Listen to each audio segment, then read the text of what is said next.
E, pessoal, bom dia.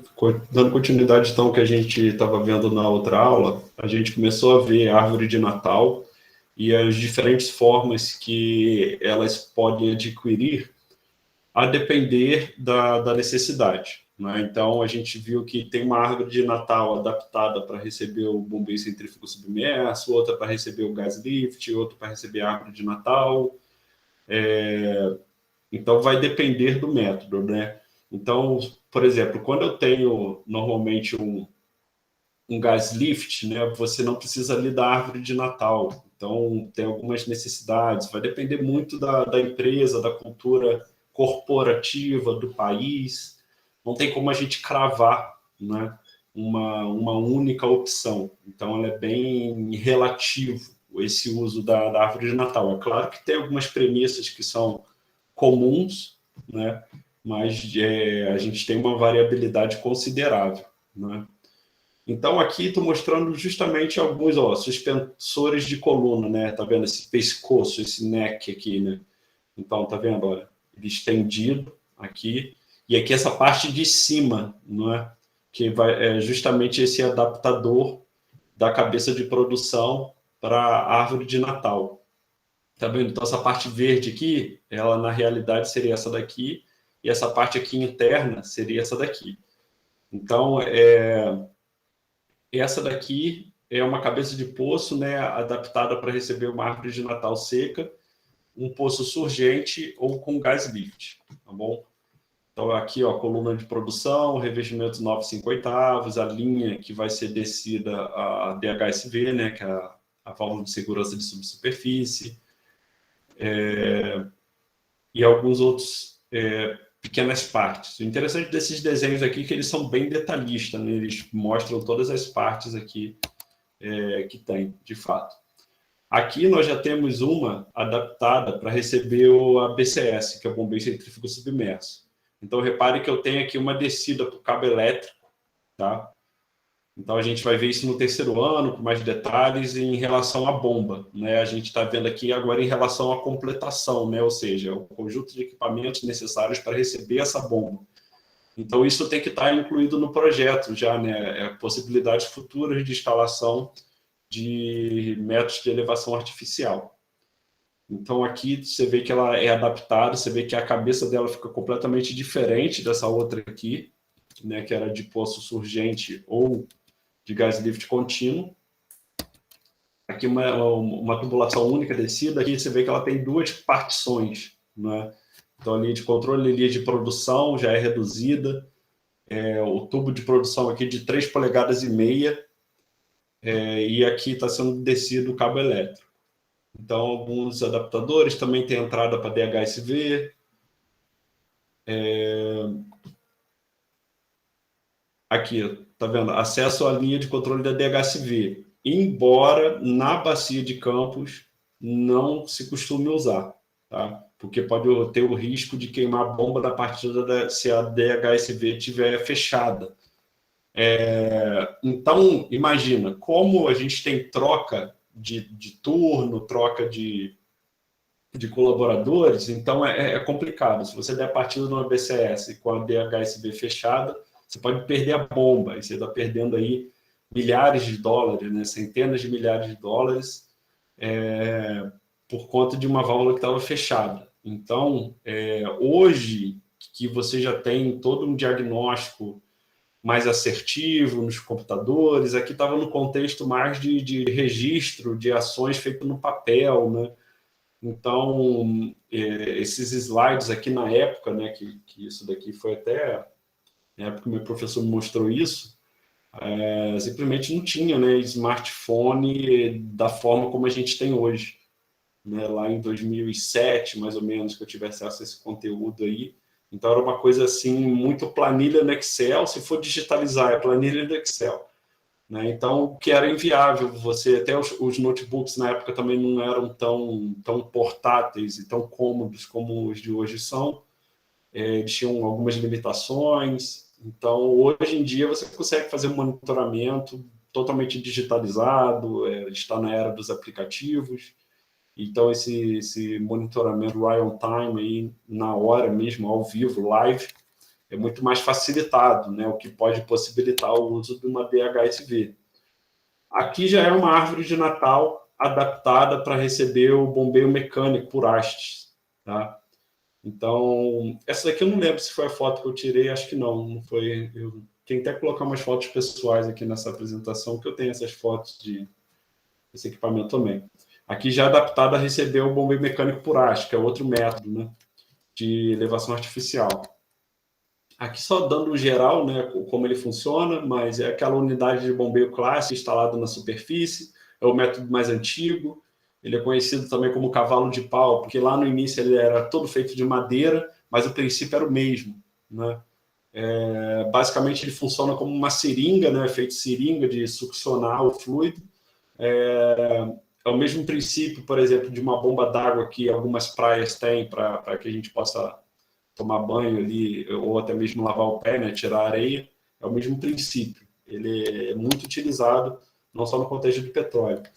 Aqui está mostrando uma unidade, né, instalada em contexto urbano, se eu não me engano no Texas, essa imagem lá está dentro dos bairros, né, das cidades, do comércio, então é uma coisa assim muito, muito próxima da população. Aí está mostrando aí como é que é. Isso também muda muito quando a gente vai falar de uma árvore de Natal adaptada para trabalhar sobre condições submarinas, tá? Então muda todo o contexto. Então ela está trabalhando sobre a pressão da lâmina d'água, oxidação, baixa luminosidade. Então existem várias outras necessidades, várias outras demandas que são requeridas a ela. Então, deixa eu ver aqui. Mas a nível de quantidade de válvulas é bem parecido. Aqui o que muda, nós temos as flow lines, que são essas linhas de fluxo que vai escoar a produção, tá? Normalmente com manifold, que a gente vai ver mais à frente, sistema de controle hidráulico, sollamento remoto, tá? Também tem isso, as válvulas, a gente vai ver os diferentes tipos de árvore de Natal, algumas operadas pelo mergulhador, outras assistidas, outras operadas pelo ROV, né, que é o robô operado remotamente, o veículo operado remotamente.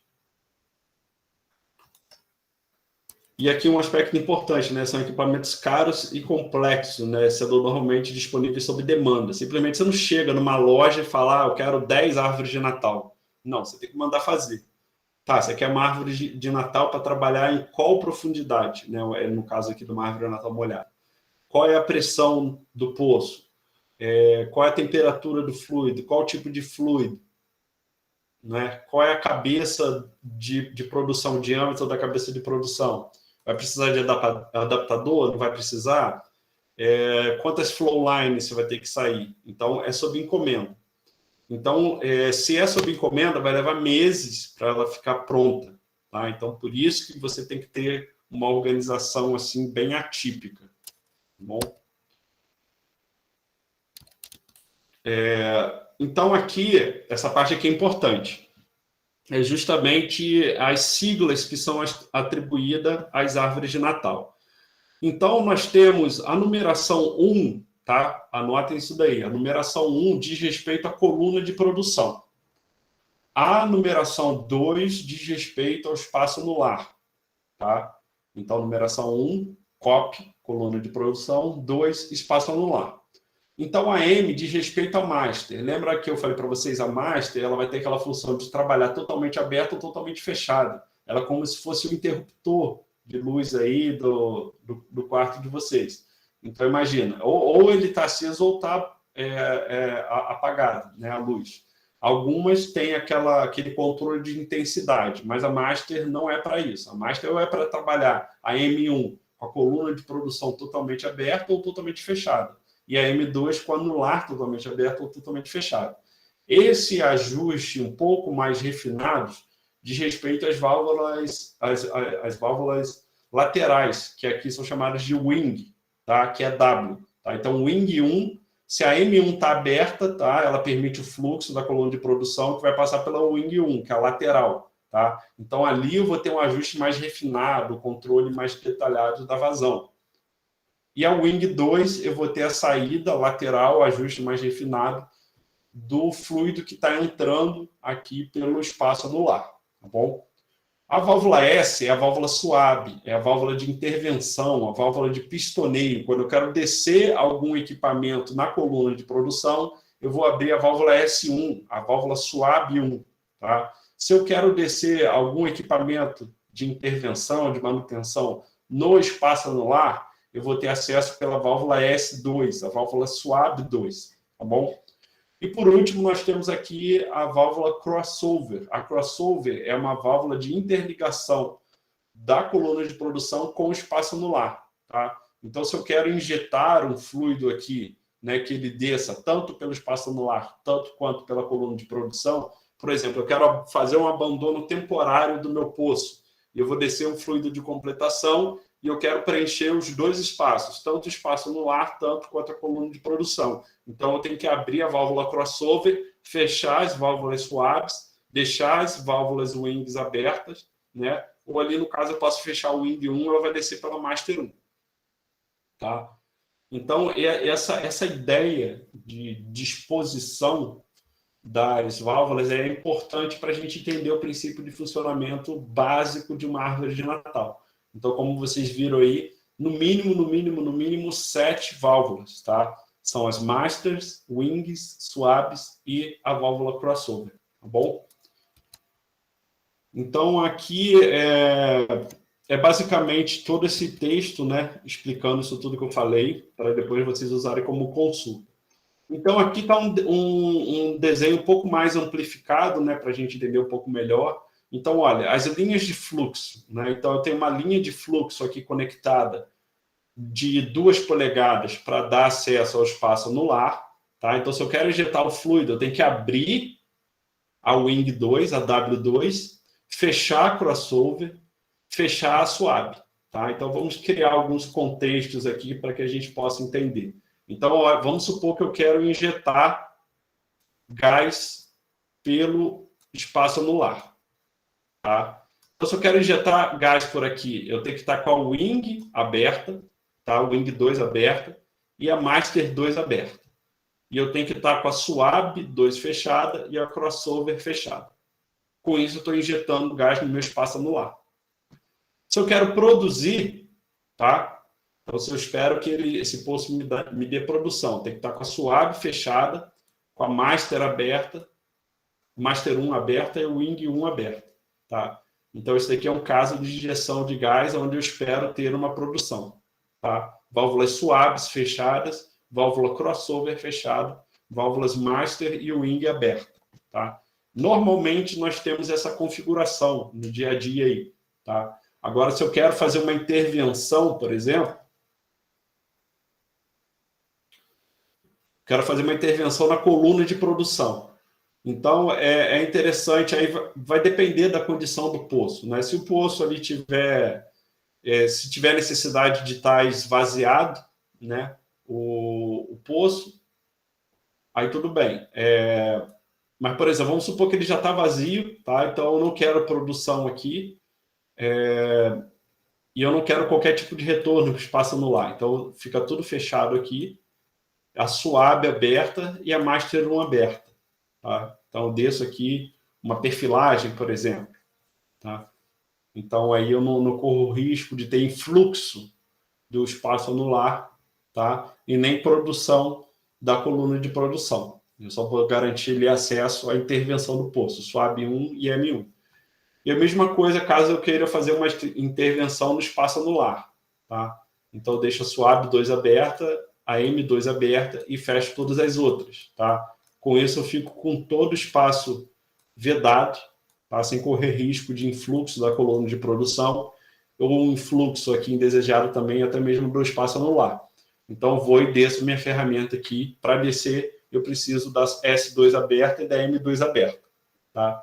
Então, esses são os principais contextos de aberturas e fechamentos de árvore de Natal. Mostrei para vocês o contexto de produção, contexto de intervenção na coluna, contexto de intervenção no espaço anular, tá? E quais válvulas tem que se abrir e quais válvulas tem que se fechar, tá bom? Aqui já mostra quando, por exemplo, tem a necessidade de uma base adaptadora de produção.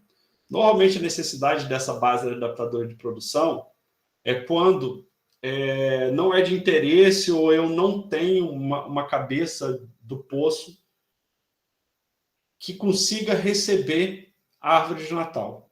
Elas não são compatíveis, tá? A acoplagem delas não é compatível. Então, eu faço uma base adaptadora de produção. A gente vai ver depois a base adaptadora com um pouco mais de detalhes, ela pode ir para muito além disso, as funcionalidades, mas só porque ela aparece aqui e para a gente poder contextualizar. O tube hanger, que é o suspensor de coluna, aqui devidamente acoplado, segurando todo o peso da coluna de produção, tá? E aqui a linha de fluxo, tá? Então, repare que essa linha de fluxo, acho que é aqui, tá vendo? A árvore de Natal está aqui em cima. Tá? A árvore de Natal é isso daqui. A base adaptadora de produção é essa parte aqui de baixo. Tá vendo? Então, aqui eu tenho os mandris de linhas de fluxo. Então, aqui, quando eu tenho aqueles cabos flexíveis que ficam lá no fundo do mar, e eles vão distribuir essa produção. Tá? Isso facilita bastante uma intervenção, por exemplo, na árvore de Natal, depois eu tenho que fazer uma troca. A gente vai ver ali alguns contextos onde isso faz mais sentido. Tá?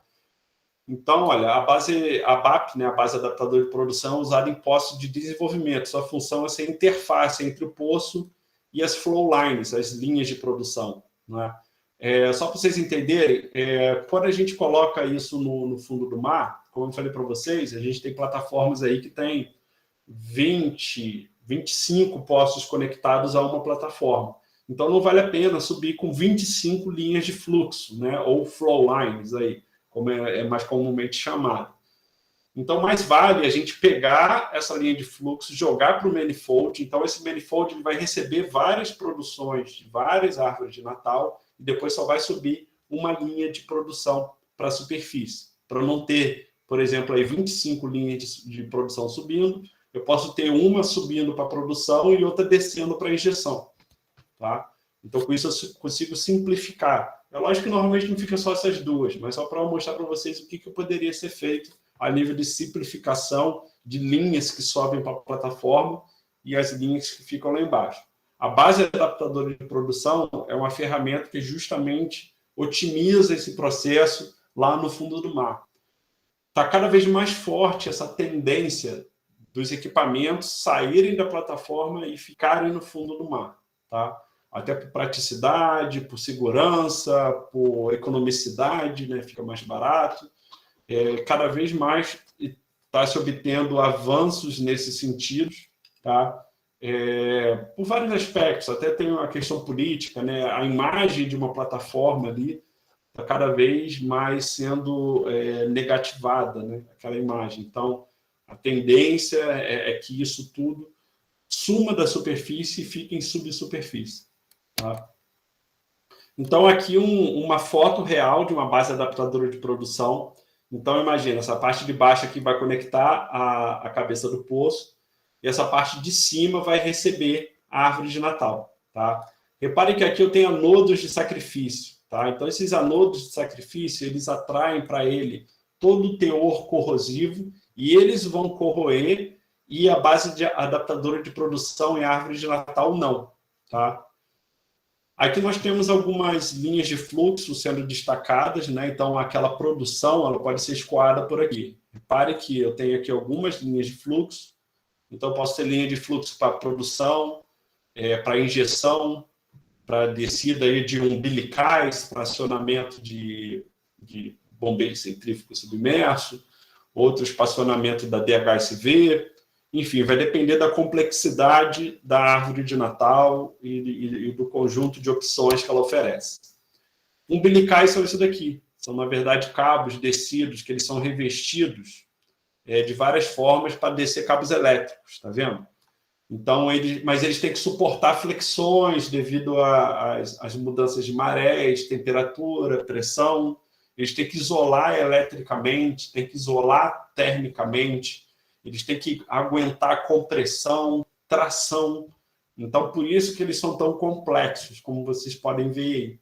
Então, eles suportam vários tipos de estresses que são relacionados, tanto de pressão, temperatura, condutividade elétrica, compressão, tração, torção.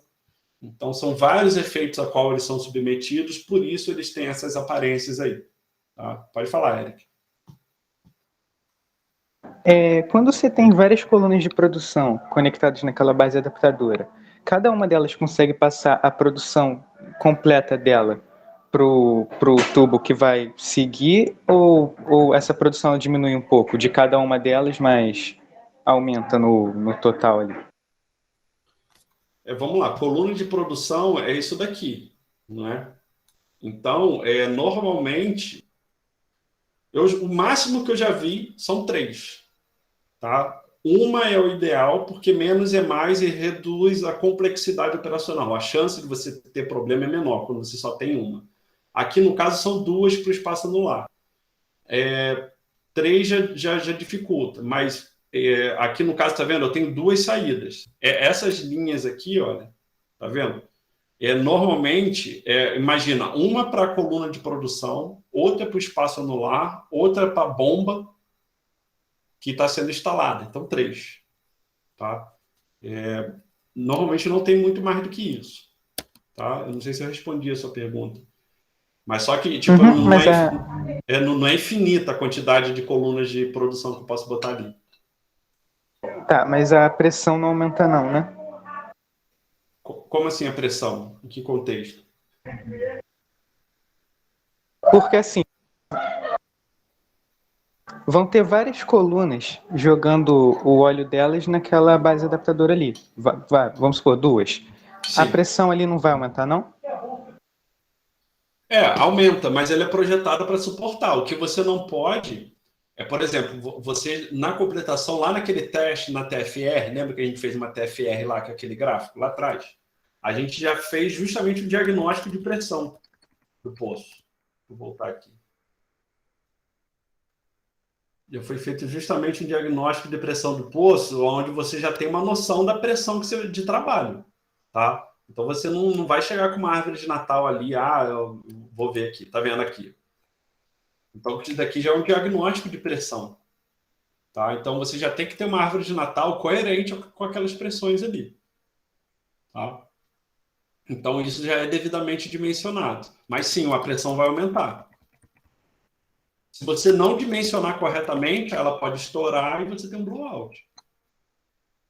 Hoje em dia é muito raro esse erro de dimensionamento, porque a literatura já é muito grande, as empresas estão tem cada vez menos espaços para empresas novas, né? Então, está prevalecendo aquelas empresas antigas que já têm um know-how assim, bem vasto. Ficou claro? Mais alguma dúvida? Pode falar, às vezes eu não... Ficou assim. Ótimo. Então, gente, aqui, ó, aquelas linhas flexíveis, né? Tá vendo? Isso daqui, esses mandris vão se conectar a linhas flexíveis. Então, o que é uma linha flexível? Se a gente for ver, ela é composta por várias camadas que tem que suportar aquilo tudo que eu falei para vocês. Então, essa camada mais externa é contra a abrasão, né? Depois aqui, ó, é o isolamento térmico, essa camada verde. Depois aqui ela evita o efeito gaiola de passarinho, é quando ela estufa, tá? Aqui é uma camada que vai prevenir, no caso, suporta a tração, tá? Se for tracionada a linha flexível. Aqui outra camada intermediária contra a abrasividade, uma camada para suportar a pressão interna, uma camada de vedação para evitar vazamento, e uma camada para evitar o colapso. Tá? Então, ó, 1, 2, 3, 4, 5, 6, 7, 8 camadas. Quando a gente olha um tubo, ele é todo de... Você olha um tubo preto ali, pronto, acabou. Mas olha a quantidade de camadas que ele tem. Tá? Justamente devido a vários fatores. Conforme você vai subindo, a pressão vai diminuindo. Tá? Você tem a temperatura que sai do fluido do reservatório, 70, 80 graus. No fundo do mar, você pode chegar a temperaturas negativas. Então, você tem um choque térmico. se você se tivesse choque térmico, no caso conduzido, se você tivesse a condução da baixa temperatura do fundo do mar para o fluido, que é gás, ele pode congelar, formar um hidrato, entupir a coluna. Se entupir a coluna, você pode ter uma explosão. Tá? Então, a pressão vai variando, a temperatura vai variando, as condições do mar vão variando. Então, é um ambiente dinâmico, não é um ambiente estático. Então, você tem que ter equipamentos capazes de lidar com essa dinâmica da produção de óleo e gás. Aqui, a gente tem uma base adaptadora de produção, tá? Que é essa parte aqui de baixo. A árvore de Natal, aqui instalada. E a Tree Cap, né? Que ela é um equipamento que faz a interligação entre os controles da plataforma de produção e as funções da árvore de Natal. Tá? A Tree Cap também ela pode ter uma capa de corrosão aqui em cima, que ela evita a corrosão para todo equipamento. Mas é basicamente onde o ROV vai vir com aquelas mãos mecânicas, braços mecânicos, e vão acionar a válvula SWAB 1, SWAB 2, Wing 1, Wing 2, válvulas Masters, enfim, acionar a DHSV, poder calibrar o bombeio centrífugo submerso, enfim, são várias funções que podem ser atribuídas. Então, é um quadro de comandos. Um quadro de comandos instalados ali no topo. Tá? Então, conseguiram ver a distinção, né, dos equipamentos, base adaptadora de produção, árvore de Natal e Tree Cap. Tree Cap, então, é esse quadro de comandos aí, onde eu vou conseguir acessar as diferentes funções de uma árvore de Natal. Então, vamos ver agora todos os tipos de árvore de Natal. A gente viu as funções delas, né, e alguns equipamentos vão ligados a ela, a base adaptadora de produção, as linhas de fluxo, as linhas flexíveis, né, as válvulas. Então, a gente viu aquela parte comum da árvore de Natal. Agora, vamos ver ela de acordo com a sua aplicação. Então, o que vai acontecendo aqui, gente? Aumento da profundidade. Tá?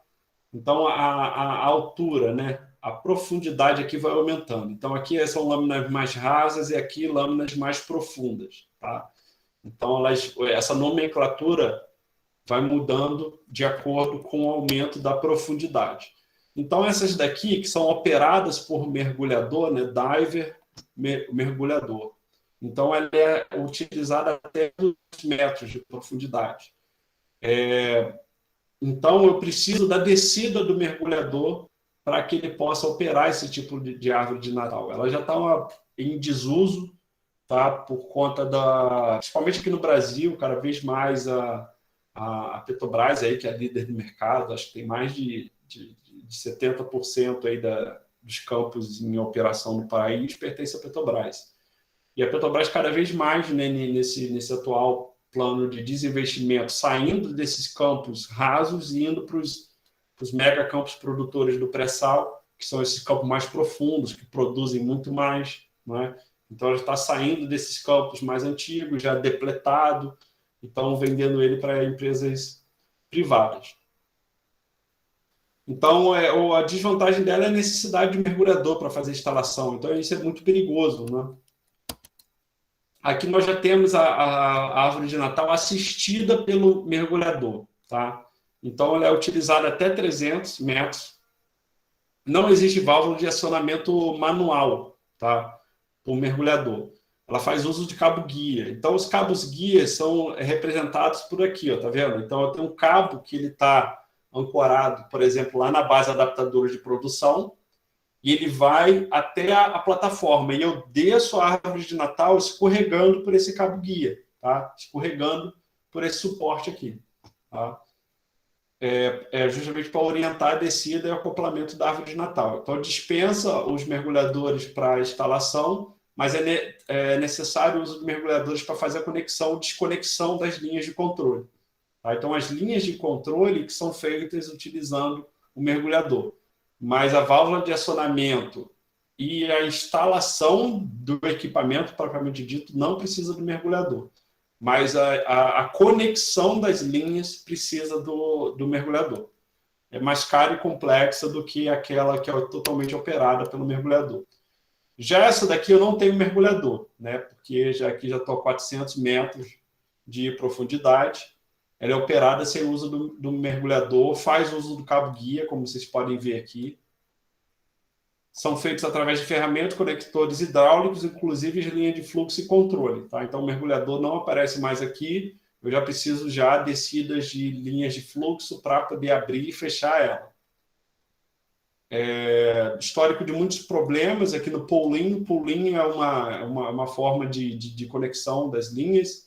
Tá vendo que elas são conectadas aqui, ela tem uma descontinuidade operacional muito grande. Toda hora está dando problema. São consideradas obsoletas, mas talvez vocês podem encontrar uma delas aí.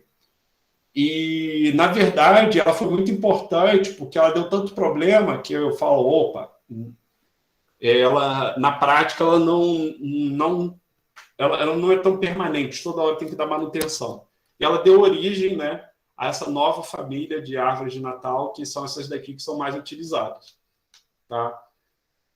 Utilizam alguns métodos que a gente vai ver, que é sem mergulhador, utilizando o método de conexão layaway, que a gente vai ver mais à frente. Então, olha, sem mergulhador, fazer uso de cabo-guia, como vocês podem ver aqui. Tá? Até 500 metros, ela suporta a pressão, tá? Que é importante lembrar, gente. Se eu botar uma árvore de Natal dessa, 700, 800 metros, ela simplesmente vai voltar toda amassada, por conta da pressão da água, da lâmina d'água. Tá?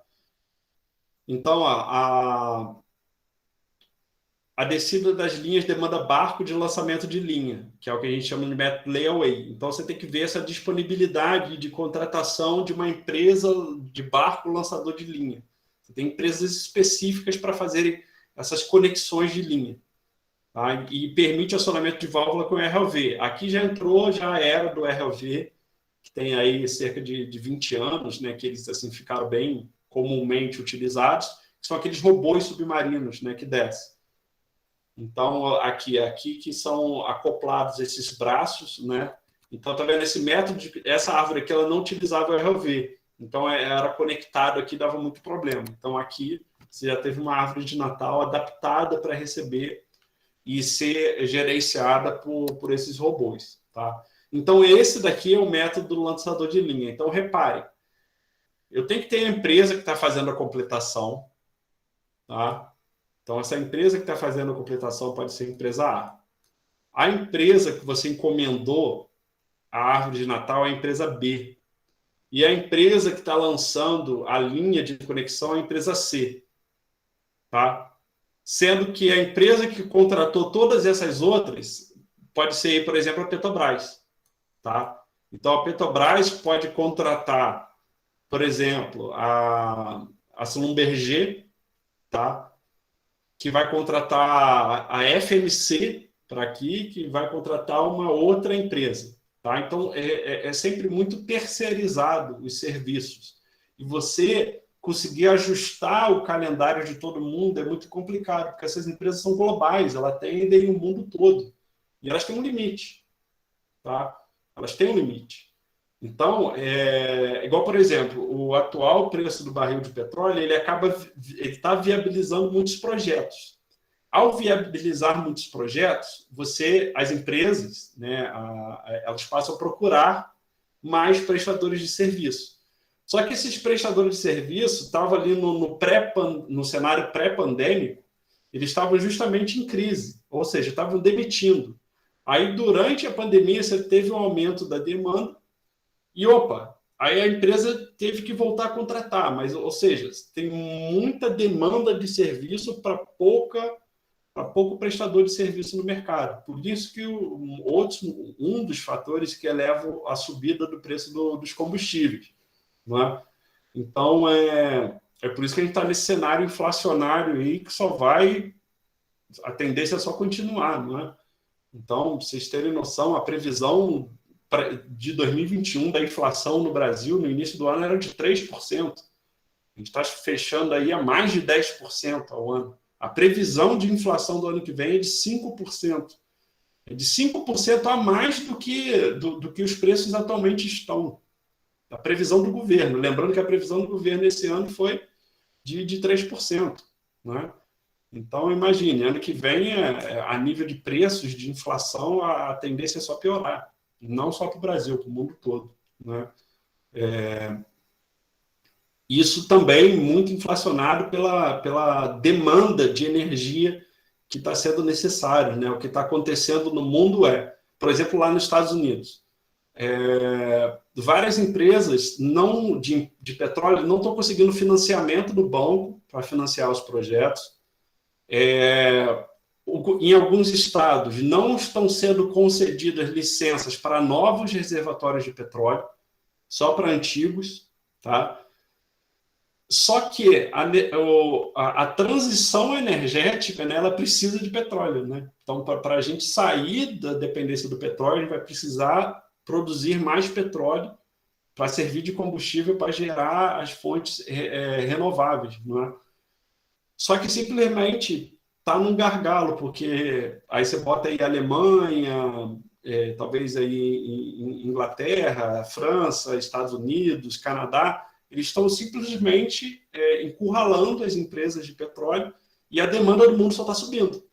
E as empresas não estão conseguindo investir em novos, esses principais países, né?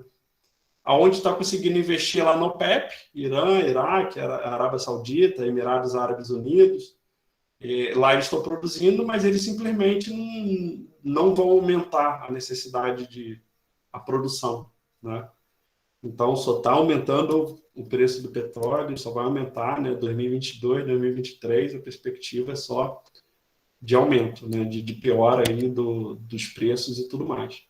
Aí que você acaba encarecendo o frete marítimo, né? Hoje a economia é totalmente globalizada, as baterias de celulares dependem de passar pela China, pelo Taiwan. O Taiwan tem quase que um monopólio de semicondutores que vai para notebook, computador, controle remoto, celular, smartwatch, tudo que vocês imaginarem que roda alguma coisa passa basicamente pelo Taiwan, né? Uma empresa de lá que detém os semicondutores, mas que tem que transportar para o frete marítimo. O frete marítimo depende de derivado de petróleo, então o preço do frete está lá em cima.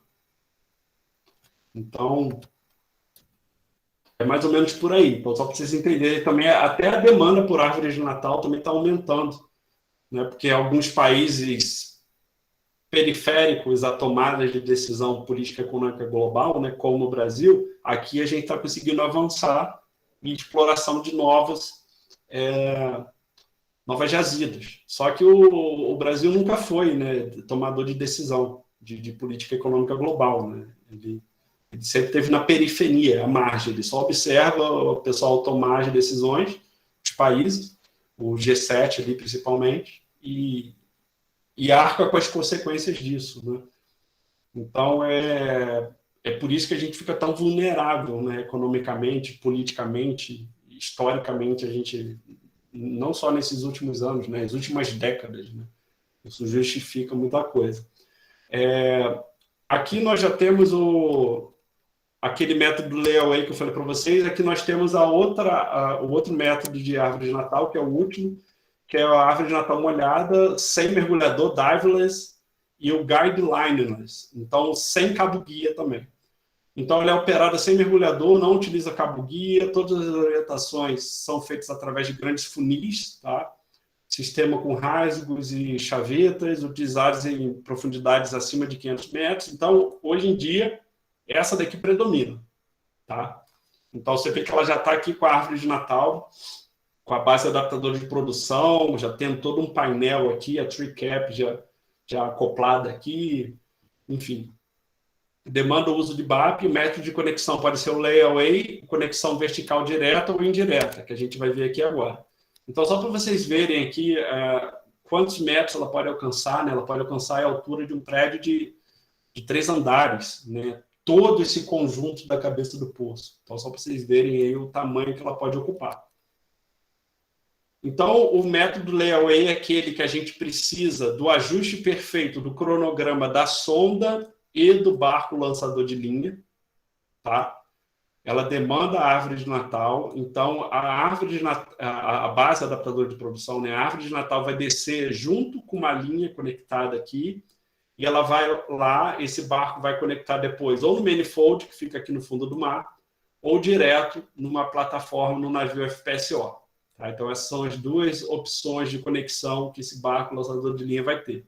Conectar aqui no manifold, essa linha no manifold, tá? Ou diretamente numa unidade de produção. O método de conexão indireta, como vocês podem ver, eu não preciso mais da sonda e do barco estarem ali no mesmo momento. Isso facilita bastante. Tá? Então, o que esse barco pega? Ele desce um trenó, tá? É só esse equipamento aqui que ele vai conectar a linha de produção. Ela desce esse trenó, pega a linha de produção e vai conectar lá no manifold ou na unidade de processamento de óleo. Tá? Depois chega a sonda ela conecta aqui também ao trenó e faz a conexão na base adaptadora de produção. E depois desce a árvore de Natal molhada. Um problema aqui é que eu tenho que ter uma sonda que tenha posicionamento dinâmico. O posicionamento dinâmico é o conjunto de hélices instalados aqui no suporte da plataforma, na parte flutuante dela, que permite ela se deslocar. Isso é muito caro. Tá? Sondas com esse tipo de mecanismo, que é o posicionamento dinâmico, são muito caras. Caras na casa dos bilhões de dólares. É mais fácil você ter navio rebocador, que reboca a plataforma e coloca onde ela tem que estar. Mas aqui, por isso que o método CVI ele é muito caro, tá? Mas ele já gera já consegue descompatibilizar o cronograma do barco e da sonda, o que é uma grande vantagem. Já esse método de conexão direta, olha o que acontece. Então, aqui, ó, o barco, o lançador de linha, ele coloca flutuadores aqui, tá? Então, esses flutuadores, normalmente, daqui para cá eu tenho a parte rígida, tá? Dos tubos, e daqui para cá eu tenho a parte flexível, tá?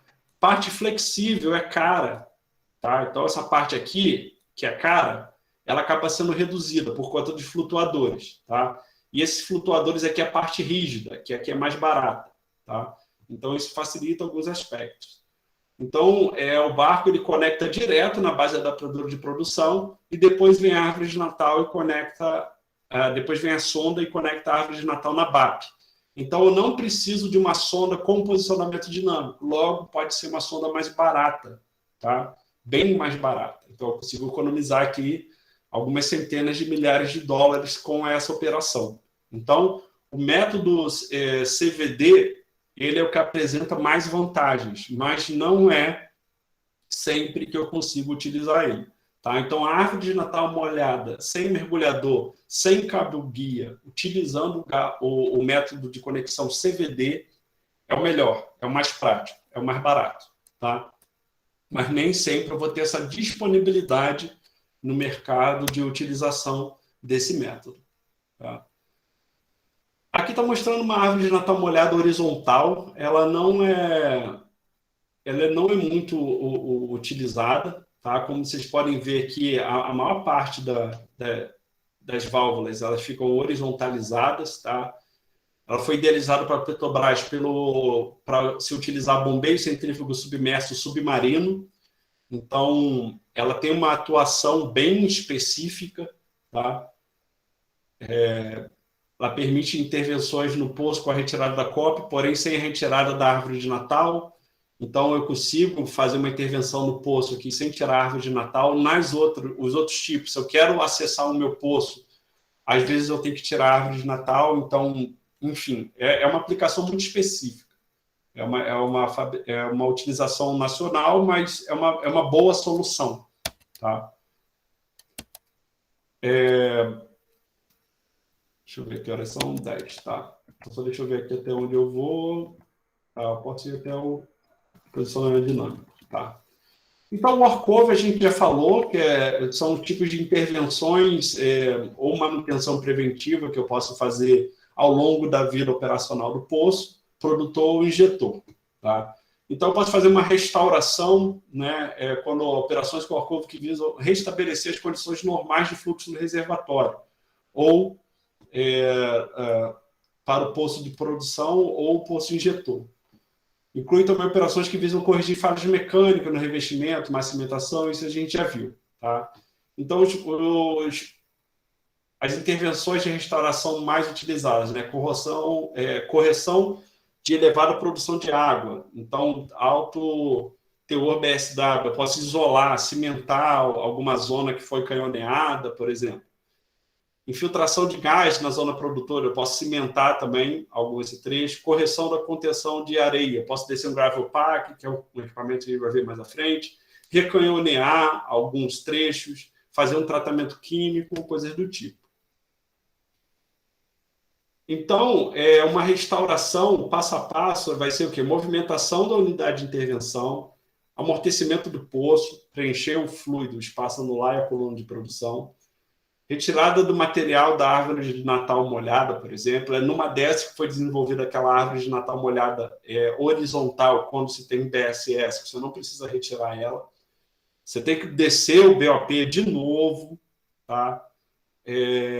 Para você justamente ter essa segurança a mais, retirar a coluna de produção, condicionar o poço, avaliar a formação, descer perfilagem, instalar a coluna de produção de novo, retirar o BOP, reinstalar a árvore de Natal, colocar o poço em operação. Tá? Então, olha só o processo de restauração, como é complicado. Né? Olha aqui, eu tenho que retirar a coluna, a árvore de Natal, aqui eu coloco ela. O BOP eu coloco ali, retiro ele aqui. Né? Tem que retirar a coluna de produção, colocar ela aqui de novo. Condicionar, né? Faço o que eu tenho que fazer a avaliação. Então, amortecimento do poço. Então, olha o procedimento. O que eu tenho que fazer, né, é aqui. Esse é o serviço. Tá? Esse daqui é o serviço. Se eu fosse excluir ainda mais, né, seria só o 7. O serviço de restauração é só a etapa 7 dessas 11. Né? Então, olha quantos procedimentos antes da restauração e depois da restauração eu tenho que fazer. Tá? Por isso que é interessante colocar esse fluxograma para que vocês entendam como é o passo a passo, né? O step by step aí de um processo de restauração. Aqui está mostrando uma restauração simples, quando eu não preciso tirar isso tudo. É quando eu faço operações através do tubo, com flexo tubo, perfilagens, operações com arame. Normalmente são coisas bem pequenas, tá? Quando intervenções maiores, eles normalmente seguem essa daqui. Tá? Intervenções simples, essa daqui de baixo. Então, está falando de limpeza, né? Pode ser a remoção de hidrato. Hidrato é quando eu tenho gás livre, mais água, a alta pressão e baixa temperatura. De forma um produto parecido com um gelo seco. Tá? Troca de árvore de Natal, às vezes ela ficou obsoleta ou não atende mais às necessidades. Troca da coluna, às vezes colapsou. Troca do bombeio centrífugo submerso. Troca da válvula de gas lift. Pistoneio para dar partida. Limpeza dos canhoneados. Limpeza do fundo do poço. Tá? Então, esses são alguns tipos de workover para limpeza. Tá? Workover para abandono, a gente já viu lá atrás. Tá? É a última operação a ser realizada no poço após ser considerado sem mais opções de aproveitamento. Lá a gente vê o abandono temporário. Aqui é o abandono permanente, mas é o mesmo princípio. Tá? Então, vou chegar com a minha sonda de intervenção, fazer o amortecimento do poço com fluido de completação, retirar a árvore de Natal, instalar o BOP, retirar a coluna de produção, condicionar o poço, isolar as zonas com cimento, retirar o BOP e pronto, abandono permanente. Então, você tem que atender algumas regulamentações exigidas pela Agência Nacional do Petróleo, mas é basicamente isso, o workover. E para finalizar a aula de hoje, aqui é o posicionamento dinâmico. Então, esse daqui é o tipo de sonda mais rápida e eficaz, que é o navio sonda. Tá? Então, repare aqui, tá vendo? O conjunto de hélices instaladas aqui. E eu tenho aqui, ó, uns sinais de GPS, tá? Que vão emitir sinais aqui para o navio que está recebendo o sinal do satélite, tá? Então, é por localização, por GPS. Então, eu consigo estabelecer uma latitude, uma longitude, e o navio vai se autocompensando sem ter necessidade de ancorar. Então, se o mar está um pouquinho mais agitado, por exemplo, eu consigo compensar esses movimentos, tá? Então, aqui eu posso ter um navio sonda ou uma semi-submersível com o sistema de posicionamento dinâmico, tá? Como eu falei, ele é muito bom, mas ele é muito caro. Então, as vantagens, ó, extrema facilidade de mobilidade, adequada para águas profundas, extrema facilidade de posicionamento, já que dispensa o lançamento de âncoras. Disponibilidade pequena e custo elevado, sensível a mudanças do ambiente, tá? Então, aqui está mostrando vários elementos básicos de um posicionamento dinâmico, que são aquilo que eu mostrei para vocês. Os transdutores, sensor de posição acústico, bússolas, sensor de correnteza. Então, são alguns equipamentos aí. Aqui é a sala de controle de um posicionamento dinâmico. Como vocês podem ver, o operador de posicionamento que trabalha nesse ambiente. São vários monitores que vocês têm que gerenciar as condições meteorológicas, oceanográficas. Então, normalmente, até o pessoal com vínculo com a Marinha, tá? Então, o pessoal, normalmente, quem opera isso daí é o pessoal que fez oceanografia, precisa de pessoal da meteorologia, justamente para você ter o pessoal da Marinha também, conhecimento de Marinha, de náutica, é importante justamente para calcular a resultante das forças atuantes na embarcação. Tá? E aqui são essas hélices. Essas hélices, eu tinha até uma foto, vou ver se eu acho, ela é gigante. Daqui, eu lembro quando eu tirei uma foto do lado de uma dessa, eu bati aqui na metade de uma pá. Então, uma pessoa, mais ou menos, ocupava isso daqui. É gigante. E ela aqui mostrando onde que elas são, os thrusters, né, que é o sistema de propulsão, onde que eles são instalados numa semi-submersível. Aqui mostrando que eu tenho que ter 8 thrusters, normalmente, instalados na base de uma plataforma semi-submersível. Aqui está mostrando, né, quando o ROV ele desce para instalar os transponders lá embaixo. Então, você tem toda uma operação para você poder fazer isso daí. Não é uma coisa também muito simples. A garateia é utilizada para descer os transponders, né, em seguida recuperar a capa de corrosão. Então, aqui, ela é descida só uma garra, né, para você descer o transponder. O ROV vai acompanhando e intervindo quando necessário. Aqui ele está falando de alguns outros tipos de manutenção. Aqui é mais para vocês consultarem depois, mas não é necessário. Aqui fala também dos movimentos de uma embarcação. O heave, né, que é esse movimento aqui da embarcação. O pitch, que é esse movimento. O roll, quando ela faz isso. O yaw, quando faz isso daqui. O cian. Então, são vários tipos de movimentos, tá, que uma embarcação tem. E gerenciar isso faz parte do posicionamento dinâmico. Então, você tem uma posição daqueles thrusters específica para você controlar cada um desses movimentos possíveis de uma embarcação.